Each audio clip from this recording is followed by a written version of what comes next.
waspada atau husnudon. Dua sikap yang sepintas nampak bertolak belakang. Di satu sisi kita harus berprasangka baik terhadap orang lain, dan di satu sisi kita juga harus waspada terhadap orang lain. Pertanyaannya, bagaimana caranya kita waspada kalau kita dituntut pula untuk berbaik sangka kepada orang lain? Mari kita bahas.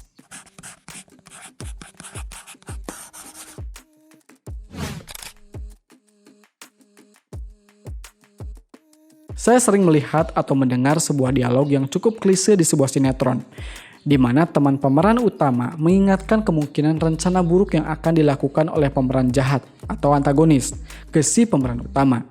Dan biasanya, si pemeran utama akan berkata, "Astagfirullah, kita gak boleh suudzon sama orang lain."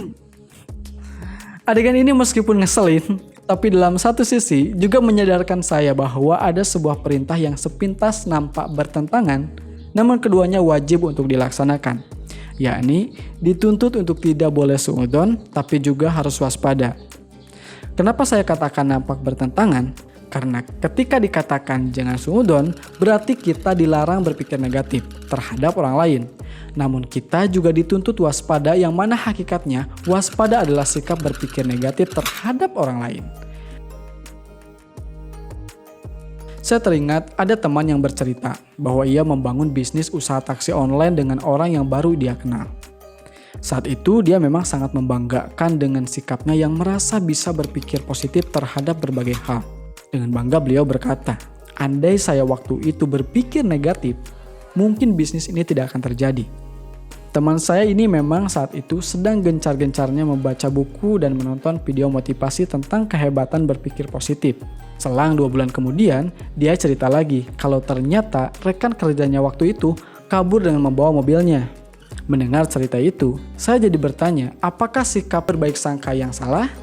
Atau teman saya yang salah dalam menggunakan sikap husnudonnya tersebut? Jawabannya adalah yang kedua. Suudzon dan waspada secara sikap sebenarnya sama saja.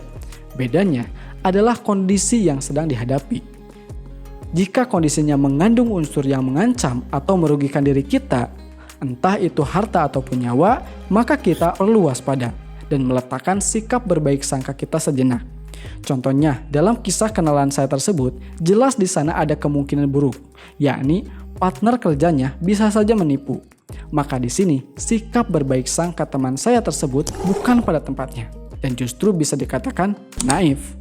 Lain halnya jika situasinya tidak mengancam. Sebagai contoh, ketika ada orang yang tadarus di taman, maka haram hukumnya kita suudzon terhadap orang tersebut, bahwa dia sedang bersikap ria, karena ria tidak ada unsur yang mengancam diri kita.